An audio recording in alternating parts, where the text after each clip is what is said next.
When I was a boy, I attended this school, the Colegio Nacional de Buenos Aires, perhaps the most prestigious school in Argentina. Here we were taught to explore the world, to think by ourselves, to read whatever we wanted. Shortly after I left, the military dictatorship plunged Argentina in a bloodbath that lasted until 1983. To carry the wrong book meant being imprisoned, tortured, perhaps killed. Danger in a book lies in the eye of the censor.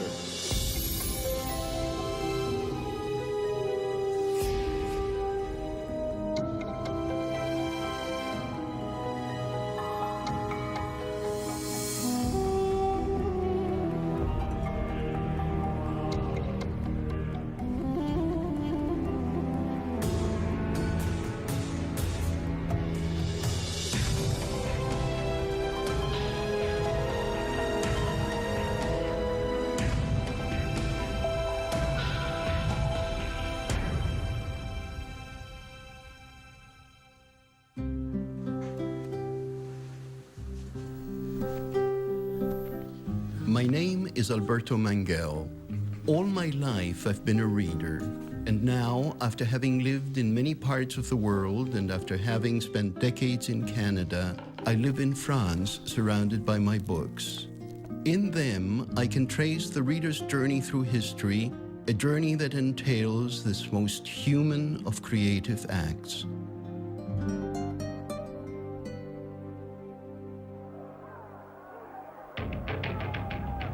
Closed-circuit television images from the Danish embassy in Beirut, Lebanon, February 5, 2006.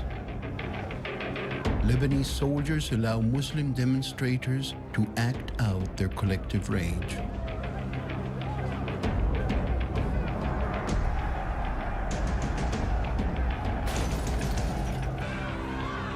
Protesters attack and burn the embassy because of editorial cartoons depicting the Prophet Muhammad published in Jyllands-Posten, a Danish newspaper.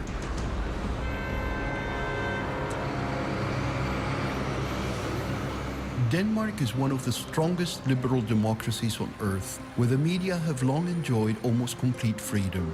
Now, as its newest citizens arrive with their own belief systems, the country struggles with what is acceptable for publication. The debate caught fire when Jyllands-Posten's culture editor heard that the children's writer couldn't find an illustrator for a book on the life of the Prophet Muhammad. Since certain readings of the Quran forbid depictions of the Prophet, no illustrator would take the job out of fear of reprisals. So I wrote a letter as a follow-up to this story about the children's writer to all members of Danish Association of Cartoonists. And out of 25 active members, 12 responded. And it was an open invitation. I was not out to mock or satirizing or ridiculing, but because we do have a tradition of satire in Denmark, some of the cartoons are satirical, but they are very different, both in the way they're depicting the Prophet and in whom they are targeting for satire.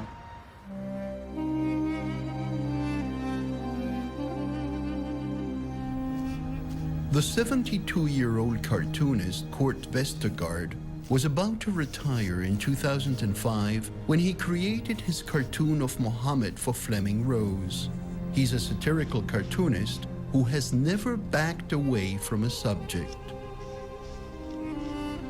This one is the one I did, and I think it is the most offensive. For me, it reflects the fact that there are parts of this religion, Islam, which may be used as spiritual ammunition by terrorists. And I think I was right, because now they threatened to kill me.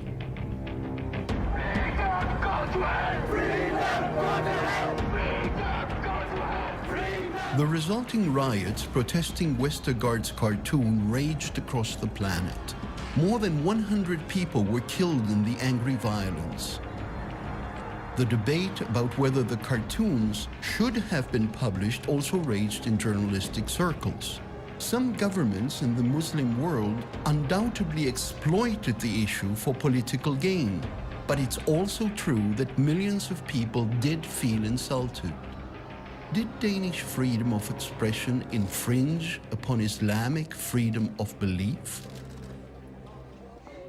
ولكن الغربيون يرون أن الديمقراطية يعني تقوم على الحرية المطلقة. هذا ما نرفضه. لا يوجد في الدنيا كلها حرية مطلقة. السيارات لها قانون، يعني وهي تسير في الشارع إذا الإشارة حمراء تقف. البواخر في المحيطات الواسعة لها يعني خطوط سير. الطائرات في أجواء السماء لها خطوط سير. لا يوجد إنسان يفعل ما يشاء. People are telling me, well, we censor ourselves every day because we don't want to offend one another.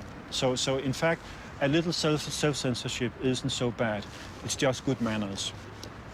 And my problem with that way of phrasing the problem is that I think there is a very important distinction to be made between, good manners and self-censorship.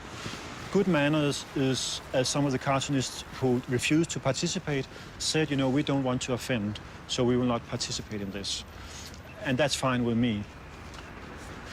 But self-censorship is when people are saying, I would like to do this, but I'm not doing it because I feel intimidated and I'm afraid. And I think that is a very important distinction that goes right to the heart of what self-censorship is about. I think I have one advantage. I'm an old man. I'm 72, and at that age, you are not so much afraid anymore. If I were in my 30s, had small children, it would have been something quite different. Westergaard's readers still look forward to his cartoons, and he's more motivated than ever to create them. You can see Osama bin Laden standing there beside a demonstration, USA out of Iraq. And then he says, useful idiots. I have been met with a lot of sympathy from my colleagues and the staff and the editor-in-chief here, but also in the street where I have been stopped by passers-by who said, well done, go on with that. we support you, we are behind you. But there has also been shouting from Muslims who had shouted to me, may you burn in hell. The danger is real. Westergaard and his wife have had to live in a series of safe houses protected by Danish security agents. Now we have just passed safe house number 9 since November. It's difficult. You must sleep in a new bed. You must go to a new bathroom. Everything is suddenly different. And this is only a period, perhaps 4 or 3 weeks. Then you have got to go to another place. This is just not a Danish story. It's just not a European story. This is a global issue. In a democracy, you do have many rights. You have the right to vote, you have the right to assembly, you have the right to freedom of religion, the right to movement, and so on and so forth. But the only right you do not have in a democracy is the right not to be offended. You cannot insist on not being offended. So that's part of modernity, and it's part of living in a multicultural, multi-ethnic, multi-religious society where there are so many individuals and so many groups with different thresholds of offense and what is taboo and what is not. The cartoons have now been published in several Western countries, inviting court cases claiming the contravention of hate speech laws. To date, no case has been won against their publishers.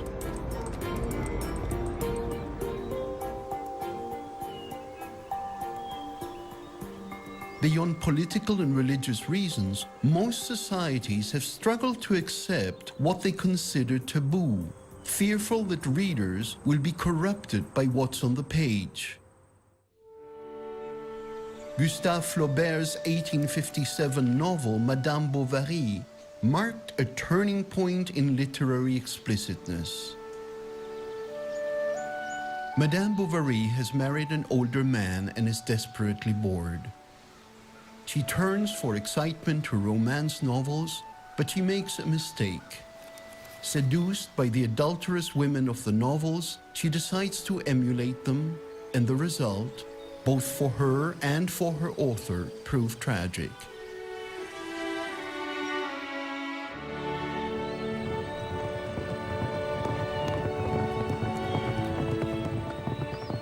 Emma's horse set off at a gallop. Rodolphe galloped by her side. They started together at a bound. Then at the top, suddenly the horses stopped, and her large blue veil fell about her. To turn aside the branches, he passed close to her, and Emma felt his knee brushing against her leg. They dismounted. She walked on in front on the moss between the path, but her long habit got in her way, although she held it up by the skirt, and Rodolphe, walking behind her, saw between the black cloth and the black shoe the fineness of her white stocking that seemed to him as if it were a part of her nakedness. He drew her further on to a small pool where duckweeds made a greenness on the water. "Oh, Rodolphe," said the young woman slowly, leaning on his shoulder. The cloth of her habit caught against the velvet of his coat. She threw back her white neck, swelling with a sigh and faltering in tears. With a long shudder and hiding her face, she gave herself up to him.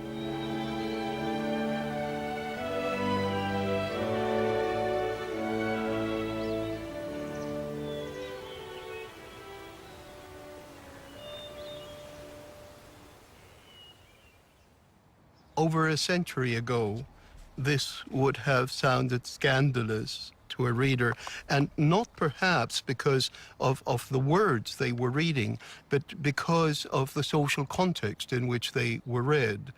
The book that Flaubert wrote with such care, trying to construct a new way of telling a romantic story, seemed scandalous, and it was deemed pornographic.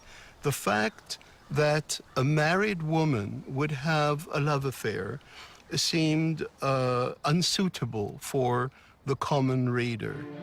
Bourgeois French society considered Flaubert a monster, and he was tried in January 1857.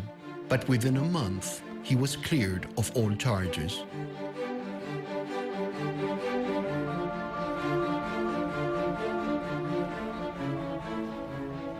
Flaubert's publication of Madame Bovary sparked a revolution in writing and publishing. Realism, including a more frank representation of sex, had now established itself, and not everyone approved. Cheap paperbacks promised to deliver these novels to everyone, and with governments neither willing nor able to police the publishing scene, self-appointed censors began to appear. Anthony Comstock was one of the most aggressive censors in history. After establishing the Society for the Suppression of Vice in 1872, he spent more than 4 decades arresting and convicting thousands of publishers, writers, and readers. And what literature did he find corrupting? Flaubert, Balzac, Whitman, Bernard Shaw, and Tolstoy. Boccaccio's Decameron and the Arabian Nights were banned from the US mails under the Comstock Law, a law that banned the mailing of lewd, indecent, filthy, or obscene material. The law still remains in place and was enforced as late as a decade ago. One man who fell afoul of Comstock's law in the 1950s and 60s is the legendary publisher Barney Rosset. Rosset fought to print a series of controversial writers in the United States, including the sexually explicit works of Henry Miller. I'm looking for your paper on Henry Miller versus Our Way of Life. I think Henry was printing his own stuff in Japan. What? Yeah, and denying it. It did say that in the beginning that he did try to print his own books and distribute them. But this, you could read this then. Now, with his wife Astrid, he's preparing a memoir of his decades-long battle to defy American prejudice. I would say that he drives me crazy with every morning getting up and having like 5 different projects that he wants to work on, and each one becomes a priority, so that it's really, really hard to keep up with what he wants to do. Rosset focused his restless energy when he bought the Grove Press, a struggling publishing house in New York. Glamorous personalities were drawn to him, and publishing added to his already considerable family wealth. But most of all, publishing allowed him to defend his greatest passion, freedom of expression. There was anger that these things weren't available. You couldn't read books like Miller. While these books had been available for decades in other countries, the use of the old Comstock Law by the Postmaster General prevented Americans from reading some of the century's greatest writers. Persistent action on a nationwide scale will be absolutely necessary for a long time to come to cope with the defiant plans of these filth racketeers to continue expanding their businesses. Whereas before, the offender usually escaped with a light fine or a jail term which meant nothing to him. Those found guilty now are apt to receive sentences up to 10 years and heavy fines. The entrenched racketeers themselves will fight it with everything at their command.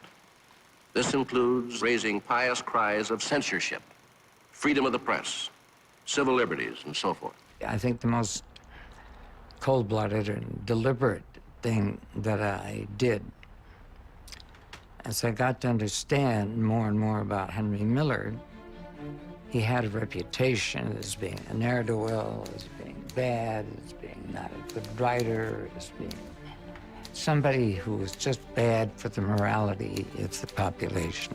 So I decided he was the one I was going to publish. However, Lawrence, although having somewhat the same reputation, there were a lot of people who defended him and talked about him. And my feeling was to go out and fight like hell for him. Rosset was soon embroiled in a lengthy court case to win the right to publish and distribute Lady Chatterley's Lover. Well, what about the postmaster's charges that the book is filthy and obscene? Well, we, along with as far as we know, practically 100% of the American literary community feel that the postmaster is completely wrong in his opinion, and we vigorously deny this assertion. He won his case against the postmaster, but Rosset continued to be harassed by city and state authorities. On a book like Lady Chatterley, we must have had 60 or 70 separate cases. That was very expensive. The endless court appearances took their toll, and Rosset was forced to sell his property in the Hamptons to defend his books. And it just became a way of our life to try to do something about the situation that we were in. Having won the Chatterley case, Rosset was ready to publish Miller's Tropic of Cancer and take his chances. I was never worried about the danger or whatever, that here I was walking around the streets of New York with a piece of loaded dynamite, and that I didn't seem to notice it. And everyone else was, running in all directions.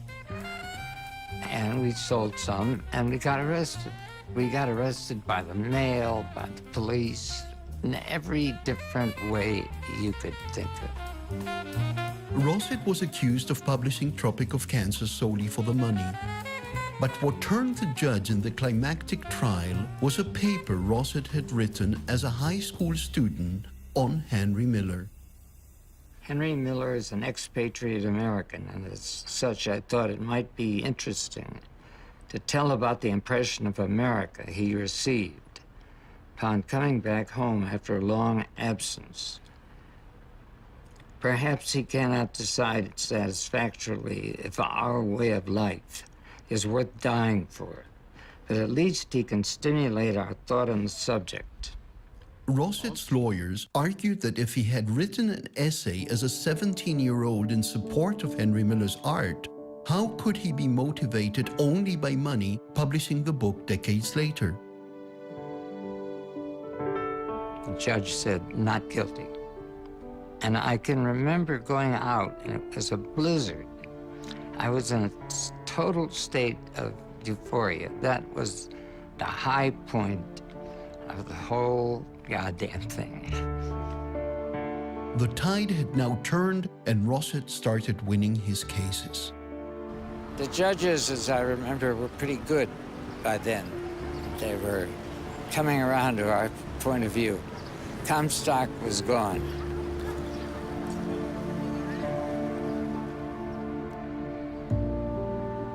The literature of D.H. Lawrence and Henry Miller may be widely available now, but the debate over sexual content hasn't ceased. Miller's work is now considered a classic example of serious erotic literature. But what about pornography, written material which is much more sexually explicit? Each society uniquely manages its relationship with what it deems to be pornography. Some allow freer access, some impose greater bans. Child pornography, however, is a universally reviled form of expression. Should anyone be allowed to possess it? Recently, Robin Allen Sharp has challenged Canada's child pornography laws. He argued that the short stories he had written were artistic works of his imagination and should be protected by free speech laws. I think that we should have child pornography laws that protect children and are not designed to protect the sensibilities of the righteous. The court found him guilty of possessing photographic child pornography, but upheld his right to create and read pornographic stories.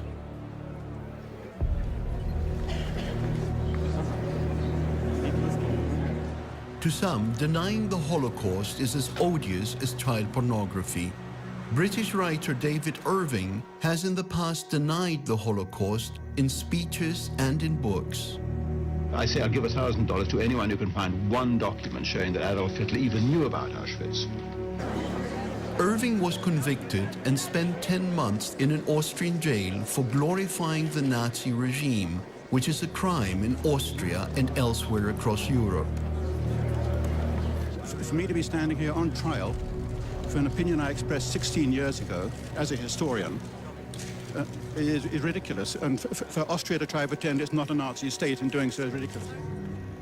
Although he now admits that the Holocaust occurred, Irving insists that the figure of 6 million Jews is only symbolic. What should be done with people like David Irving? Should we put them in prison for their opinions, or should we simply fight them with facts? Perhaps the best weapons against false histories are the stories of those who were witness to humanity's worst atrocities. Book translated to English? Elfrieda Bruning has returned to the square where she witnessed one of history's most notorious book burnings 75 years ago. We have a whole group from all across Canada is going to come here in just 2 or 3 minutes. And I was wondering if you'd be willing to take 2 or 3 minutes to just share with them some of your thoughts. A memorial of empty underground bookshelves commemorates the 40,000 books that were burned here. Bruning was a 22-year-old writer when the Nazis came to power in 1933. She and many of her fellow writers rejected the Nazi ideology that was poisoning their beloved Berlin. It's 1:30, remembered on a cold afternoon. Since we set the clocks back, it gets dark so soon. The fire hall clock still pretends it's the moon. At 1:30, remember. It's 1:30, remember. Also unsere Gruppe, das waren Schriftsteller, die ganz am Anfang, wie auch ich, im Anfang ihrer Entwicklung standen. Wir hatten noch kaum etwas veröffentlicht und waren unbelastet in den Augen der Nazis und wollten in Deutschland bleiben. Aber wir wollten weiterschreiben, wahrheitsgetreue Berichte, Erzählungen, Glossen, Satiren, was auch immer, über das Leben im Dritten Reich. In the chaos of Nazi Germany, Brüning and her associates lived in constant fear of arrest for their politics and for their writing. On May the 10th, 1933, Brüning heard that the Nazis were gathering in the Bevelplatz for a massive book burning. This was for her an opportunity to reunite with her fellow writers.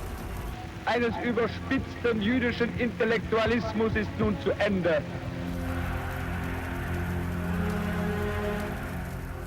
Einen großen Scheiterhaufen dort errichtet und dann kamen die Studenten in SA-Uniform und warfen immer neue Bücher, die immer neu herangekarrt wurden, in die Flammen. Und also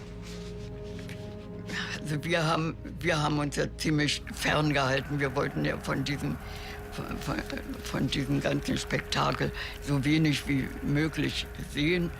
Und uns kam es ja nur darauf an, dass wir wieder in Verbindung gerieten. Ja. Also Sie haben alle, welche Schriftsteller, Sie haben alle unsere Lieblingsautoren, alles vernichtet. Und es war für uns natürlich fürchterlich. The Nazis burned books by anyone who threatened their ideology. Thomas Mann, Leo Tolstoy, Ernest Hemingway. Book burning is the ultimate form of censorship and has been practiced successfully by authoritarian regimes all over the world. Book burnings have not disappeared. People still burn the books that threaten their beliefs.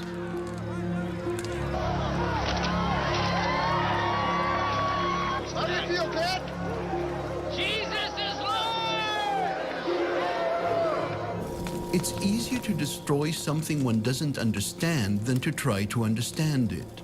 That fear of the other can lead to the destruction of people as well.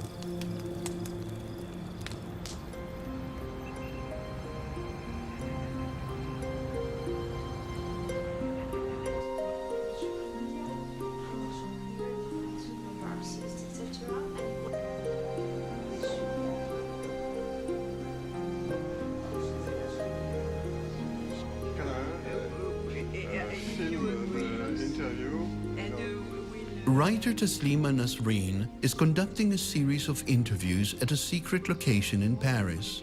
The Bangladeshi writer's books have angered Muslims and non-Muslims alike all across the Indian subcontinent. Appeasement policies.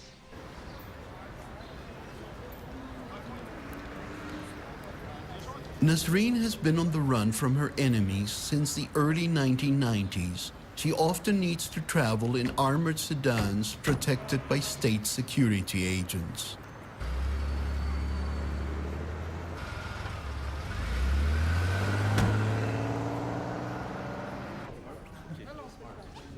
Luminaries of French culture and government gather to honor Nasreen on the day she is awarded one of France's greatest literary awards, the Simone de Beauvoir Prize.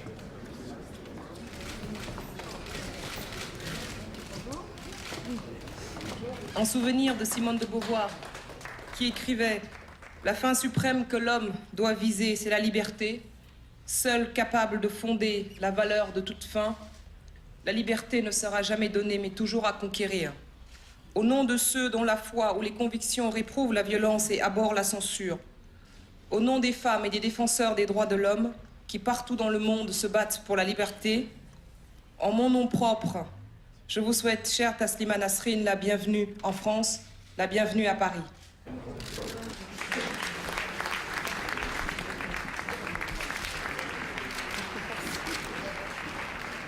I came from Bengal. I'm a Bengali writer, but I have no place in Bengal. So I'm homeless everywhere. But the people who support me, who love me, the secularist, feminist, and humanist, they are my home. They are my country. You are my home. You are my country. Thank you. Nasrin caught the attention of Bangladeshi readers in the early 1990s when she began writing a strong feminist newspaper column. Almost immediately, her writing upset the conservative public who had for so long accepted the submissive position of women and the oppression of the Hindu minority. I divorced my husband. I live alone. And I don't care, what people are saying to me. And I chose a man as a boyfriend, and I had sex with him, and I enjoyed that. People do not like to see a woman is strong. She is taking decision by herself. She doesn't care what people would say to her, They can't stand me. They can't stand my ideas. Her debut book, Leja or Shame, told the story of the rape of a Hindu girl by a Muslim man. The government banned it. An Islamic fundamentalist group issued a death sentence against her, and she was charged with blasphemy.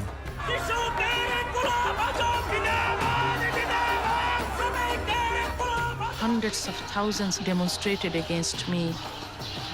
They demanded my execution by hanging. And the whole country was kind of paralyzed, Government filed case against me on the charges of hurting religious feelings of the people. I had no other alternative but to go into hiding because prison was not safe for me. Despite Bangladesh being a democracy that protects free speech, the mob forced the government to act. The authorities put Nasrin under house arrest, ostensibly to keep her safe. At the end, I was forced to leave the country, and my 5 books are banned in Bangladesh. After several years of exile in Europe, Nasrin moved to Calcutta, India, just across the border from Bangladesh. Expecting to find safe haven in India, Nasrin found Muslim organizations protesting her presence and issuing more death threats against her. Eventually, the Indian government bowed to public pressure and asked Nasrin to leave. She returned to Europe, where she lives in hiding to this very day. My weapon is my pen. If the fundamentalists or fanatics or the people who do not like my writings, they can come with their pen too. But problem is they come with their sword. Facing an uncertain future, Nasrin is as determined as ever to keep on writing for her readers. I think all readers should have the right to read any book they like. If it is against Islam, if it is against Christianity, if it is against anything, it's very simple, very basic human rights.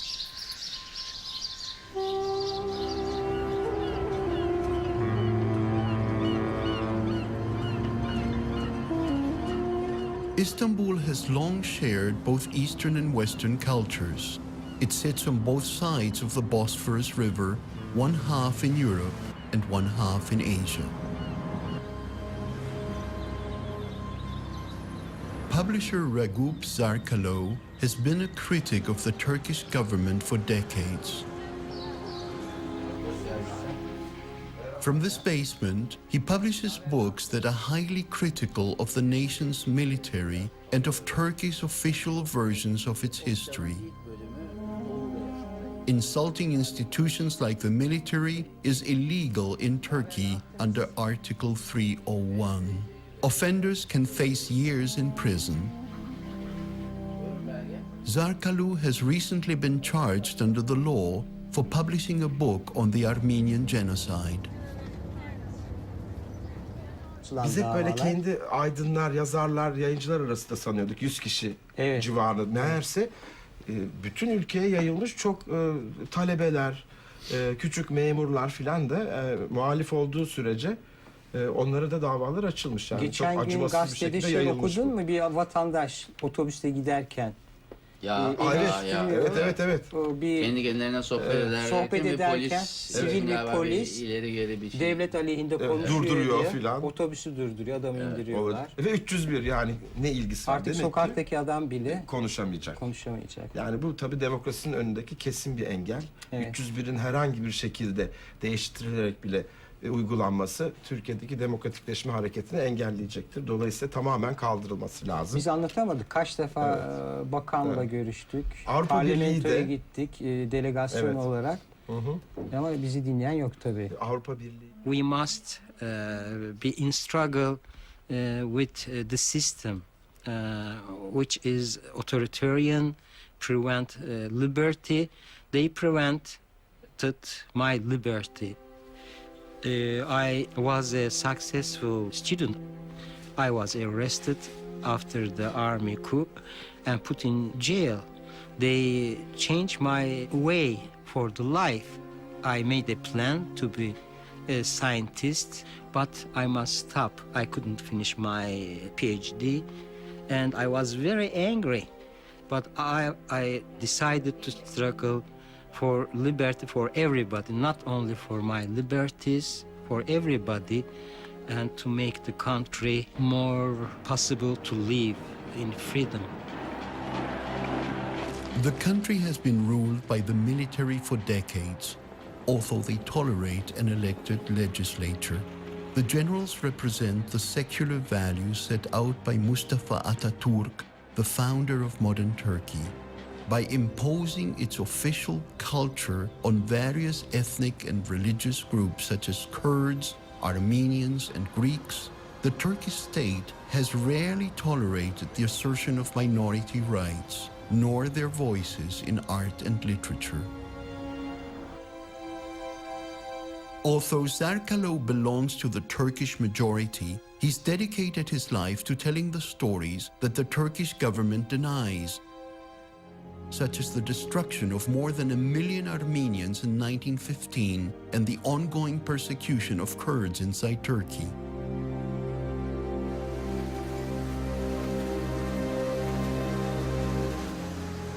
For publishing books on these topics, Zarkalu has been charged, convicted, and jailed several times under laws that forbid anti-Turkish activities. In 1995, Zarkalu's publishing house was firebombed. They cannot prevent my liberty.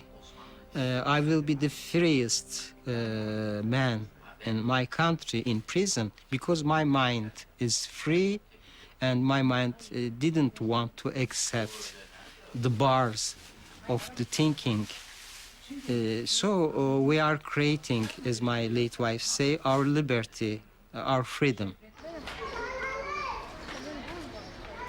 Zarkalu has recently focused on publishing Kurdish writers. Millions of Kurds live in Turkey, mostly in the south of the country. Their political movement has demanded a separate Kurdish state. In Istanbul, thousands of Kurds have found themselves herded into a ghetto called Tarlabasi, surrounded by police stations. It can be a dangerous place, but not for Zarkalu, who can visit here his Kurdish friend Halil İbrahim Özkan. 64 olayları sırasında burada yaşayan Rumlar kovalandı. Ondan sonra buralar boş kaldı. Sonra Kürdistan'dan kovalanan insanlar geldi buraya. Evleri yakılan, ne kadar yıkılan. ilginç. Ya. Buralarda işte kovulan. ilk boşaltılan yer. Yani Kürtlerin köyü boşalmadan şu evi görüyorsun bomboş. Ya içinde insan yok. Bir süre sonra belki burayı biri işgal edecek. Yanındakini bir yoksul. İstanbul'un en yoksul yerlerinden biri burası. Şimdi bu yeniden kitap yasakları başladı biliyor musun? Evet abi en son Mahir toplu, Çayan'ın evet, toplu yazıları yazılar. yasaklandı. Bir de Avesta'ya bir dava açtılar, Kürt Yayın Evi. O hangi kitap abi? Avasta'nın Kürtçe olduğu için mi yoksa başka bir şey mi? Yok, Kürt sorunu ile ilgili birazcık böyle eleştirel perspektif var diye. Bu arada yine Kürt sorunuyla çok uğraşıyorlar. İşte bizim gazete kapandı biliyorsun. Evet. Alternatif bir hafta içinde. Size Alternative is the latest incarnation of a Kurdish newspaper that is constantly being shut down by the government. This week, it's publishing out of an abandoned school.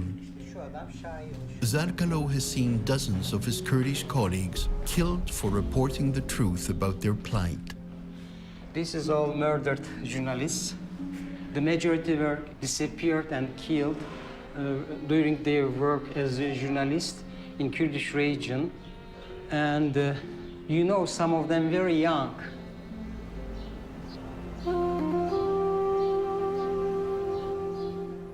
It was paramilitary groups organized by the military during the Kurdish war. Especially they took target the Kurdish writers, intellectuals, or human rights activists. Gece evvelki gün tehlikeliler hakkında konuştuk. Zarkalo holds the hope that his son Deniz will carry on his publishing legacy. Buradan okuyamıyorum da muhtemelen 8'i buldum. Evet, işte 16. It's a real concern since Zarkalo soon goes to trial on his Article 301 charges for publishing a book on the Armenian genocide. Ironically, the book is entitled The Truth Will Set Us Free.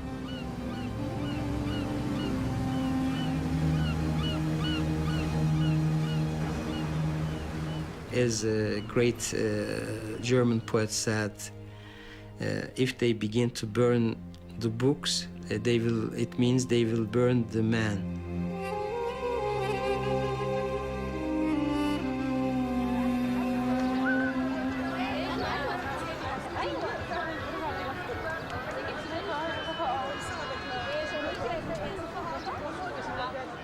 The internet has been liberating for countless writers and readers around the world. Until recently, he would never have revealed his identity.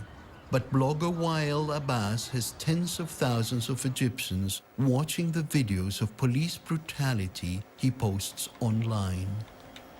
This is my blog with the latest thing that I published. Here are a list of some of the police torture videos.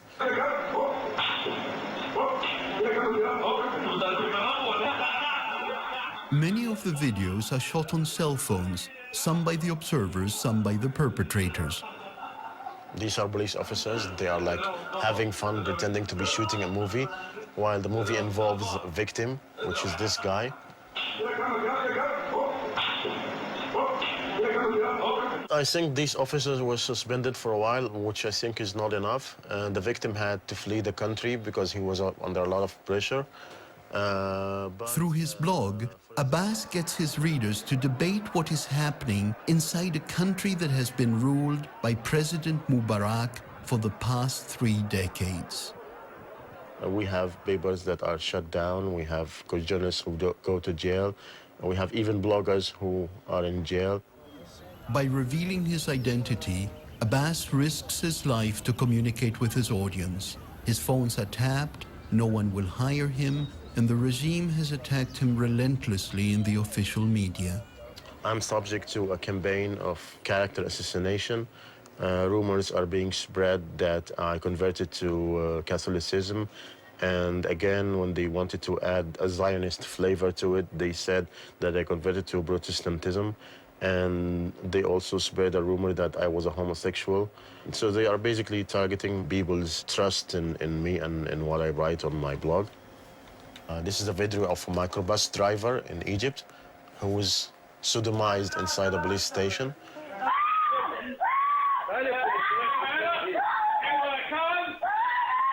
The officers who were involved in this were convicted, of torture, and they were sent to jail for 3 years. And the good thing also is this video was used as evidence in the court.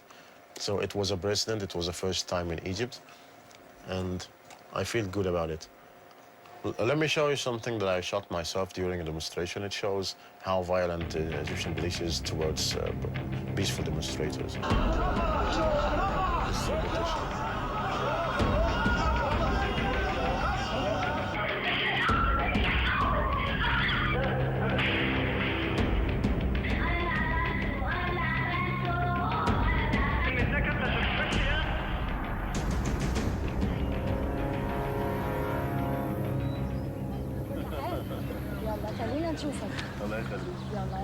Since going public, Abbas has not been jailed, yet.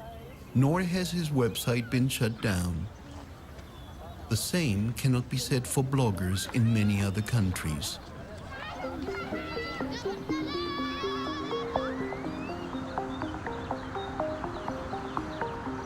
Although online censorship is difficult to monitor, a few crack teams of self-described hacktivists help research which regimes are limiting access to online content. What about the bug tracking thing? Is that... The bug tracking thing is up and running. Ron Deibert and his Citizen Lab in Toronto act as a watchdog agency.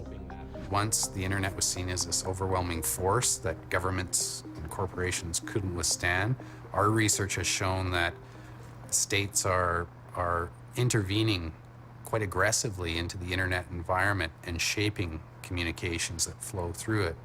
And in fact, censoring a lot of material that many people tend to be surprised about when we publish our findings. Not just pornography, which is what most people suspect, but information related to political opposition, to human rights, to gay and lesbian information. The internet is very much under threat. It's not apparent to the average user what goes on once an email is sent or a request for a website is made. But what we do is we trace that request down the fiber optic line to the router, to the internet exchange, to the internet service provider, through to the international gateway and beyond. And what we have found is that every step along the way, there are potential choke points where either a filtering system can be put in place that blocks that request from getting through, or there is some kind of surveillance system put in place that monitors the communication and can be used against people. The Citizen Lab has developed a piece of free software called Siphon that circumvents filtering and blocking efforts in countries trying to control the internet. That works by having someone in an uncensored location, like say Canada or the United States, download the software on their home computer, and what it does is it turns that computer into what's known as a proxy server. And then they invite a few trusted friends or colleagues that they know personally who live in one of these countries where there is internet censorship, so that when they want to access information that is banned in their country, instead of trying to access it directly and hitting the filter, they connect to the Siphon-enabled computer in another jurisdiction, which goes out and retrieves it for them. And the whole thing happens through a encrypted channel, so that from the perspective of authorities monitoring traffic, it looks for all intents and purposes like, say, a commercial transaction. We're banned in most of the places that we study. We've had people who've been murdered for the work that they do. So there are some very nasty parts of the world where this type of research is considered definitely a violation of state security laws. There's also increased pressure on the corporations that are involved in internet censorship. And again, it's in part because of the work that we do. Google, Yahoo, Microsoft, they censor their search results in places like China differently than the Chinese government itself censors. And recently, they're filtering more than the Chinese government itself. People are wanting to hold them accountable. You know, why are you complicit in this regime that violates human rights? Google feels like it is important to engage in the marketplace and to be there because we feel that change will evolve over time and that we feel it's important to be making that content accessible. Our choice was it was better to be there than to not be there. We're constantly orbiting around these companies and these states, watching them, you know, monitoring them.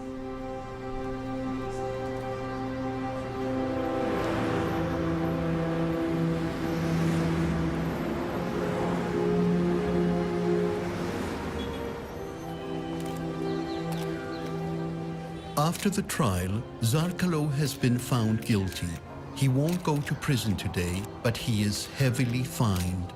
We must discuss real democracy, and we must face with our own history for the future. Many writers stop to talk anymore about politics. The system forced everybody to make auto-censorship.